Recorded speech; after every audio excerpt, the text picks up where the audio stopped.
जय हिंद प्यारे दोस्तों। आज के इस वीडियो में हम यूपी डीएलएड थर्ड सेमेस्टर का मॉडल पेपर प्रश्न पत्र 2025 कंप्यूटर शिक्षण विषय का करने वाले हैं, जो आपके एग्जाम के लिए काफी महत्वपूर्ण है। हम इन प्रश्नों को उसी प्रकार से बनाए हैं जैसे आपके परीक्षा में प्रश्न पत्र प्रोवाइड किया जाता है। तो पहला प्रश्न है, आईसीटी का पूरा नाम है input computer technology, information and communication technology, input concept technology, इनमें से कोई नहीं।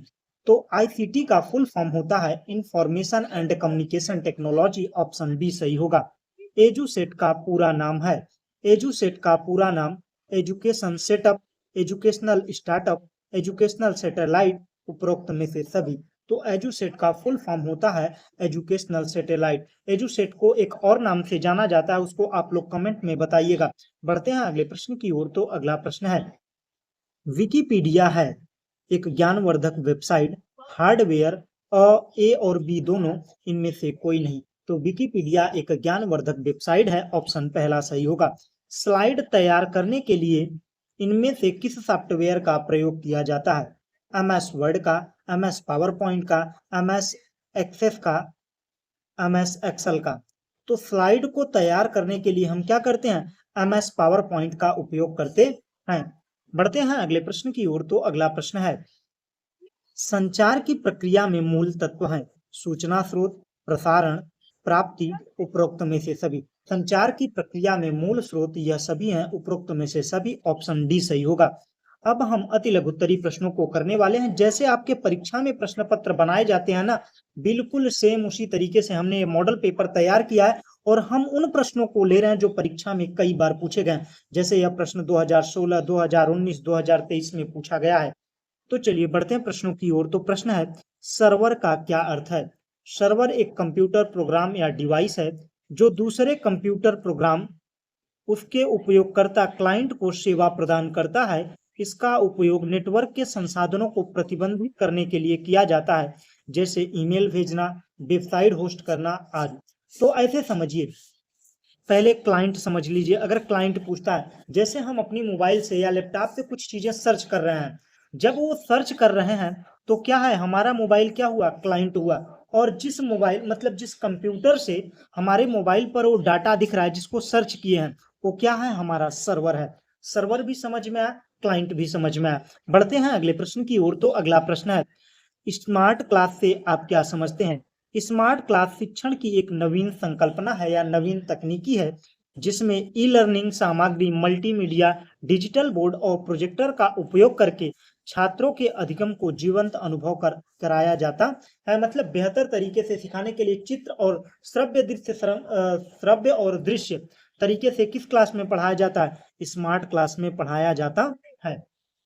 बढ़ते हैं अगले प्रश्न की ओर। तो अगला प्रश्न है, सर्च इंजन क्या है? यह प्रश्न देखिए 3 साल पूछा गया। सर्च इंजन एक ऐसा सॉफ्टवेयर है जिसे इंटरनेट द्वारा चलाया जाता है, जहां पर हम किसी भी प्रकार की सूचना को खोज सकते हैं, जैसे गूगल, याहू, बिंग्स। यह प्रिय सर्च इंजन है। मतलब गूगल, याहू, बिंग्स क्या है? हमारे सर्च इंजन है।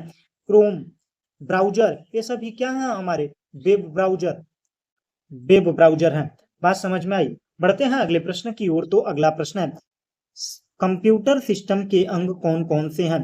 कंप्यूटर सिस्टम के मुख्य अंग, इनपुट आउटपुट डिवाइस, उसके बाद में सिस्टम यूनिट, स्टोरेज यूनिट, संचार, कीबोर्ड, मॉनिटर, कंप्यूटर मेमोरी। मतलब कंप्यूटर में जो चीजें आपको दिखाई देती हैं वो सभी को लिख देना। Output, input device, system unit, यही सभी क्या है? कंप्यूटर सिस्टम है। अब बात करते हैं वेब ब्राउजर की।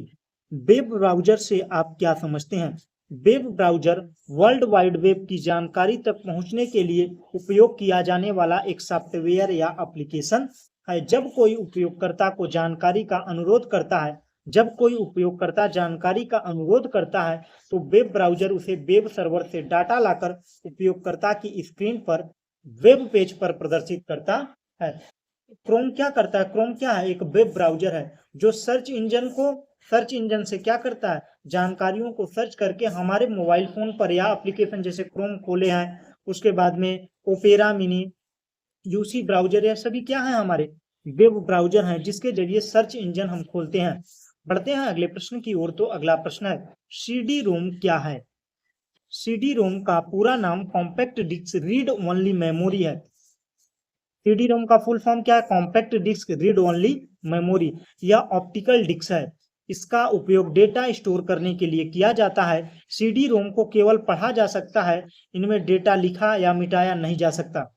सीडी रोम को क्या केवल पढ़ा जा सकता है, इसमें डेटा लिखा, उसमें डेटा लिखा या मिटाया नहीं जा सकता। बात समझ में आई सीडी रोम के बारे में। अब बढ़ते हैं लघुत्तरी प्रश्नों को, जो आपके लिए काफी इंपॉर्टेंट है। अगर आप लोगों ने यहाँ तक वीडियो देखा है, वीडियो अच्छा लग रहा है तो वीडियो को लाइक कर दीजिए, अपने ग्रुप में शेयर कर दीजिए, और अगर चैनल पर नए हो तो चैनल को सब्सक्राइब कर लीजिए। इसी प्रकार से हम हर एक सब्जेक्ट का मॉडल पेपर प्रोवाइड कर रहे हैं। हम उन्हीं प्रश्नों को ले रहे हैं जो परीक्षा में कई बार पूछे गए हैं, जो आपके परीक्षा में आ सकते हैं, जिनकी संभावना बहुत ज्यादा है, उन्हीं प्रश्नों को सिलेक्ट किया है। वाह, शिक्षा के क्षेत्र में कंप्यूटर का क्या उपयोग है? शिक्षा के क्षेत्र में कंप्यूटर एक महत्वपूर्ण उपकरण है। इसका उपयोग शिक्षण और अधिगम को अधिक प्रभावशाली, आकर्षक बनाने के लिए किया जाता है। अब निम्नलिखित आइए जानते हैं। ऑनलाइन शिक्षा, छात्र घर बैठे इंटरनेट के माध्यम से विभिन्न कोर्स कर सकते हैं। सूचना का आदान प्रदान, छात्र शिक्षक दुनिया भर की जानकारी तुरंत प्राप्त कर सकते हैं। तकनीकी ज्ञान के विकास, तकनीकी ज्ञान में विकास, यह छात्रों के को तकनीकी कौशल विकसित करने में मदद करता है। उपयुक्त संसाधनों का उपयोग, छात्र ई बुक्स, शैक्षिक वीडियो, वेब पोर्टल का उपयोग करके अपने ज्ञान को बढ़ा सकता है। यह सारी चीजें कंप्यूटर शिक्षण की वजह से हो पाया है। अब बढ़ते हैं अगले प्रश्न की ओर। तो वीडियो कॉन्फ्रेंसिंग क्या है, इसका उपयोग बताइए। तो वीडियो कॉन्फ्रेंसिंग एक आधुनिक संचार तकनीकी है, जिसके माध्यम से दो या इससे अधिक स्थानों से एक साथ ऑडियो वीडियो के माध्यम से लोग जुड़ सकते हैं। ऑडियो वीडियो के माध्यम से जब कई लोग एक साथ जुड़ सकते हैं तो वही क्या कहलाता है? वीडियो कॉन्फ्रेंसिंग कहलाता है। अब इसका उपयोग जानते हैं कि वीडियो कॉन्फ्रेंसिंग का उपयोग क्या क्या है। इसका प्रयोग खासकर किसी बैठक, सम्मेलन के लिए तब किया जाता है। सम्मेलन के लिए तब किया जाता है जब कई लोग अलग अलग स्थानों पर होते हैं। दूरस्थ शिक्षा में छात्र और शिक्षक आपस में बातचीत कर सकते हैं।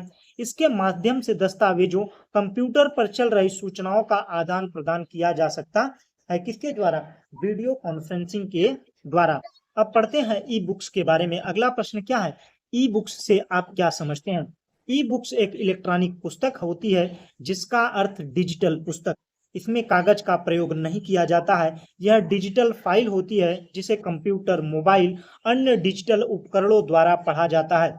ई बुक्स विभिन्न विषयों से संबंधित होता है। वेबसाइटों पर हर समय उपलब्ध रहती है, जिससे छात्र पर घर बैठे ही अपनी आवश्यकता अनुसार सामग्री प्राप्त कर सकते हैं।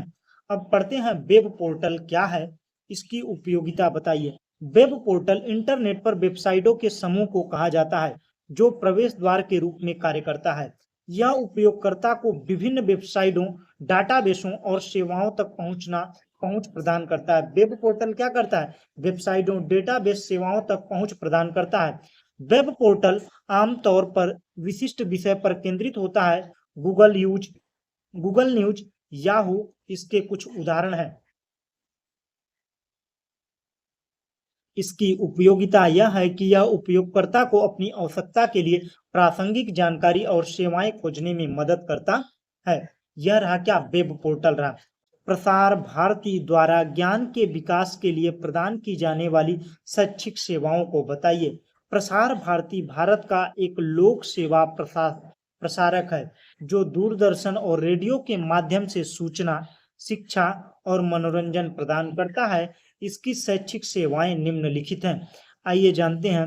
ज्ञान दर्शन, ज्ञान दर्शन जो टीवी चैनल है, यह शैक्षिक टेलीविजन चैनल है जो विभिन्न शैक्षिक कार्यक्रमों का प्रसारण करता है।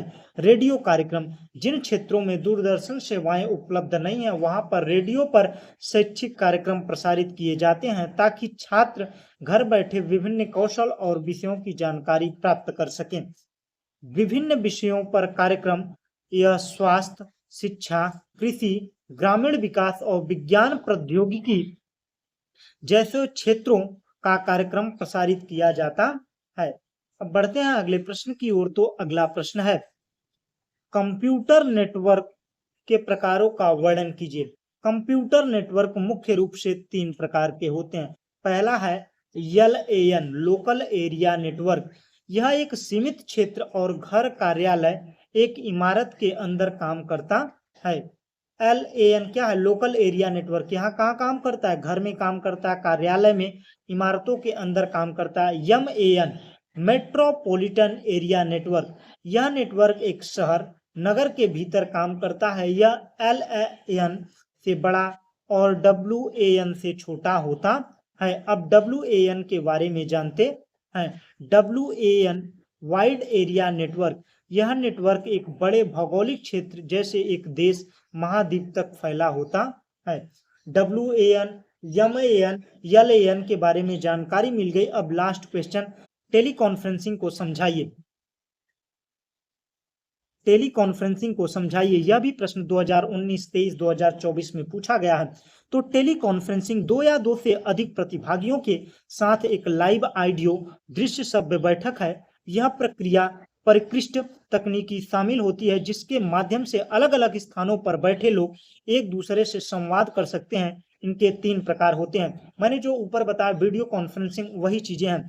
एक है ऑडियो कॉन्फ्रेंसिंग। इनमें 2 या 2 से अधिक व्यक्ति द्वारा टेलीफोन पर बातचीत की जाती है। और वीडियो कॉन्फ्रेंसिंग, इसमें दूरदर्शन ऑडियो उपकरणों का उपयोग करके आमने सामने वार्तालाप किया जाता है। उसके बाद में लास्ट कंप्यूटर कॉन्फ्रेंसिंग। इसमें प्रतिभागियों को विषय वस्तु और ग्राफिक्स का संप्रेषण किया जाता है जो कंप्यूटर से जुड़े होते हैं। वीडियो कॉन्फ्रेंसिंग, ऑडियो कॉन्फ्रेंसिंग और कंप्यूटर कॉन्फ्रेंसिंग सभी के बारे हमने बेहतर तरीके से समझाया।